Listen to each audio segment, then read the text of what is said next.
അതുപോലെ തന്നെ മൂത്രക്കല്ല്. എനിക്ക് മൂത്രക്കല്ലിൻ്റെ ഒരു വലിയ കൗതുകം തോന്നുന്നത് എന്താണെന്ന് ചോദിച്ചാൽ, ചാവക്കാട് നിന്നൊരു പേഷ്യൻ്റ് വന്നിരുന്നു.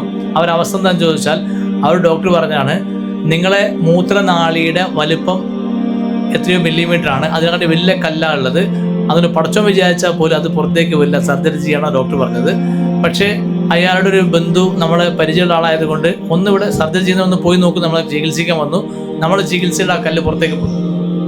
എന്നിട്ട് ഇവരെ വൈഫ് എന്താ ചെയ്യുന്നത്, ആ മൂത്രക്കല്ലും സ്കെയിൽ വെച്ചിട്ട് ഫോട്ടോ എടുത്ത് എനിക്ക് അയച്ചതാണ്.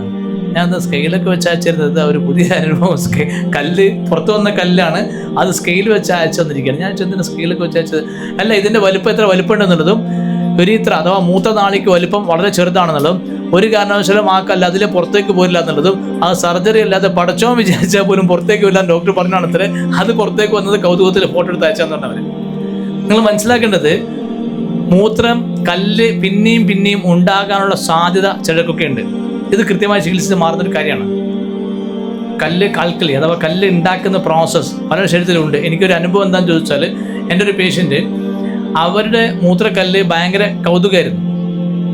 എന്താ കൗതുകം ചോദിച്ചാൽ, കടുകിൻ്റെ വലുപ്പത്തിലുള്ള ഒരുപാട് കല്ലുകൾ. അവരെ മകള് നമ്മുടെ പേഷ്യൻ്റാണ്. അവരിതേപോലെ ഉമ്മാൻ്റെ കല്ലെന്ന് പറഞ്ഞ് ആദ്യം ഫോട്ടോ എടുത്ത് അയച്ചു. ഈ ഹോമിയോ ഗുളികൻ്റെ ഡബ്ബയുടെ ഫോട്ടോ എടുത്ത് അയക്കുന്നത്. ഉള്ളിലത്തെ കുറേ കല്ല് കാണാം, ട്രാൻസ്പെറൻറ്റ് കുപ്പിയാണ്.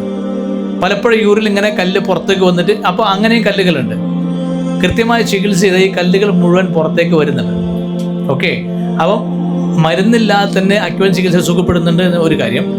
ഉറക്കമില്ലായ്മ, അദ്ദേഹം ചോദിച്ചു, ഉറക്കമില്ലായ്മ കിഡ്നി തകരാറിന് കാരണമാകും എന്നുള്ളതാണ്. ശരിക്കും നമ്മൾ മനസ്സിലാക്കേണ്ടത്, ഉറങ്ങാതെ ആർക്കും നല്ല ആരോഗ്യം ഉണ്ടാവില്ല.